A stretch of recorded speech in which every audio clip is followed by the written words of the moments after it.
Now, let me be clear.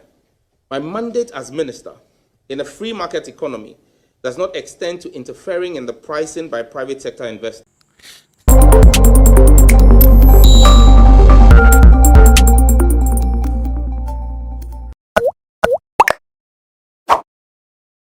Asemu dabia da yenya NTA foforo ewo ye my Ghana ha na me so be stay team to Ayeho TV obe like na wa share me videos ne ede amame na ene de ya me no kasa ide ya nkasa yenim eye Sam George a chese bani data ensem dia ono ena odi ho akotene wono ena ehweso na waba monte so ede ensem bi abetuja chese wono de say eye MTN for na se Vodafone for ebete omo data prices so de onu de oni audacity say oyes ade nemu increasing of bundle ena ebetumi afa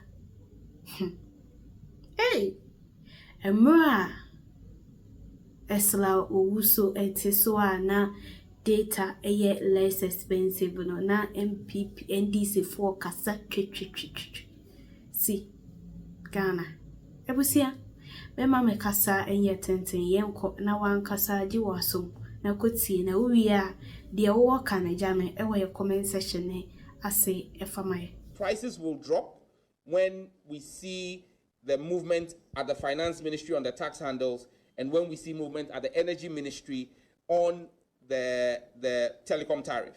What we are doing as a regulator and as a policy driver right now is on value. We will deal with value and quality of service. Now, why is MTN doing more? The power to direct GUTA members to drop their prices unilaterally. The communications minister cannot unilaterally direct price reductions. The immediate retort will be, and I am expecting it, but you accused your predecessor of being responsible for price increases. Yes, I did. The SMP toolkit is replete with several policy directions that are not direct price directives, but cumulatively have an effect on pricing. So a decision, for example, that was taken by my predecessor to have CST collected forward would, for example, result in a pricing increase. So it was not a price directive, it was a policy directive that affects pricing. Another example will be the decision to declare MTN as an SMP and implement tariff rationalization, which resulted in an effective price increase by the operator, which the customers bore. However, these actions were not adequately and properly implemented, and they led to a situation where the SMP has grown by over 10% in market share, accompanied by quality of service issues due to the network configuration and congestion. To address the quality of service issues, I presented a memorandum to the Cabinet of Ghana aimed at making spectrum available to Mrs. Scancom Ghana Limited and Ghana Telecommunication Company Limited. The process of the spectrum sale is scheduled to be completed by the end of the first week in July.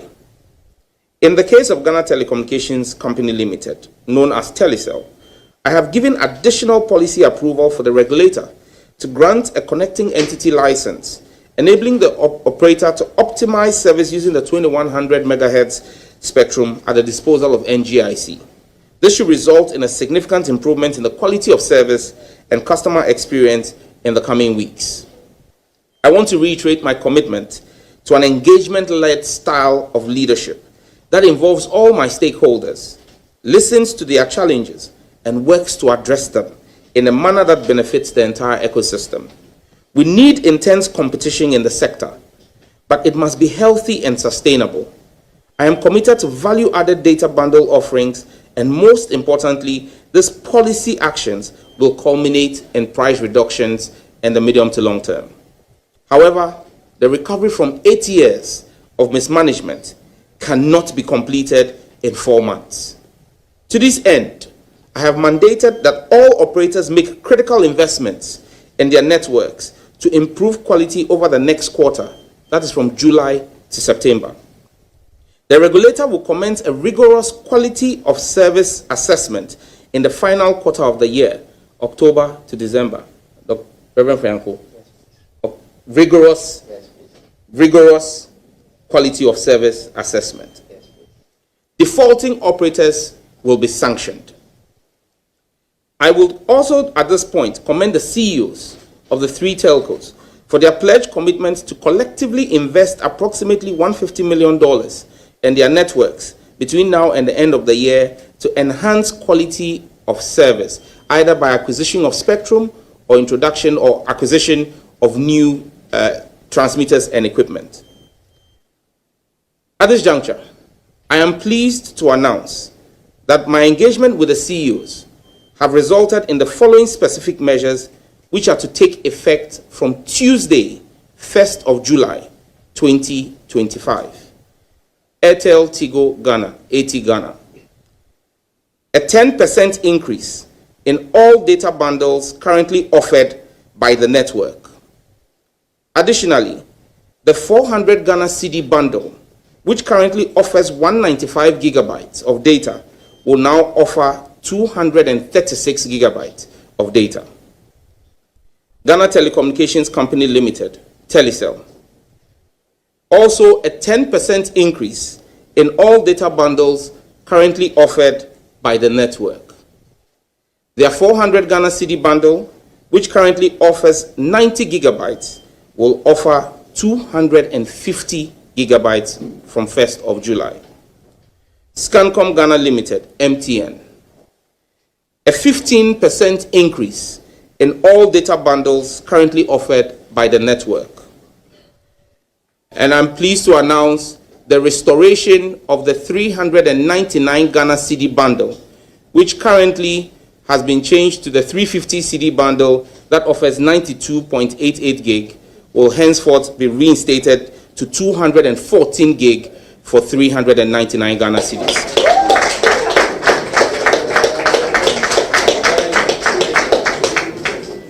I am aware these increases are going to come at considerable cost to the network operators.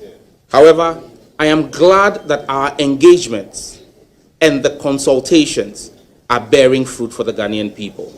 To the CEOs, you have my gratitude. We have pledged our continued fidelity to the people of Ghana, who are the customers of the telcos. The implementation date of 1st of July is to allow the networks to recalibrate and reconfigure their systems to reflect the agreed upon value increases. The regulator, NCA, is directed to ensure they monitor strict implementations of this directive from 1st of July. Where failure applies, sanctions should be applied. The changes on MTN are steeper than the 2 other operators, but this is as a result of MTN's SMP status. The ministry is committed to continue to working with the regulator and MTN to constantly review their SMP status and make the necessary adjustments once we achieve the market realignments that we seek with these measures. It has also come to my notice that there is a public call regarding the arbitrary charge or change in data prices by the operators. Let me state for the record that the facts do not support that claim. The NCA has a billing verification system to access the billing integrities of mobile data services. The NCA reports that in the last billing integrity test conducted on mobile data bundles for MTN, Telecel, and AT in Q3 of 2024, it found that 1. All data bundles purchased during the test period were correctly credited and remained intact throughout their validity with no unexpected data losses. 2. Non-expiry data bundles did not expire. And 3. All unused data bundles were rolled over after resubscription. These are the facts from the NCA.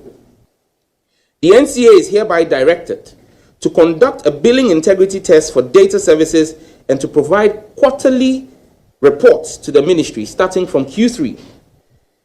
The NCA must check data billing for scenarios involving popular apps and websites. And if operators are found to be billing inaccurately, appropriate sanctions should be applied. In conclusion, I am confident we will see further drops in the actual prices of the data offerings when the Finance Ministry takes action on the tax handles in the sector.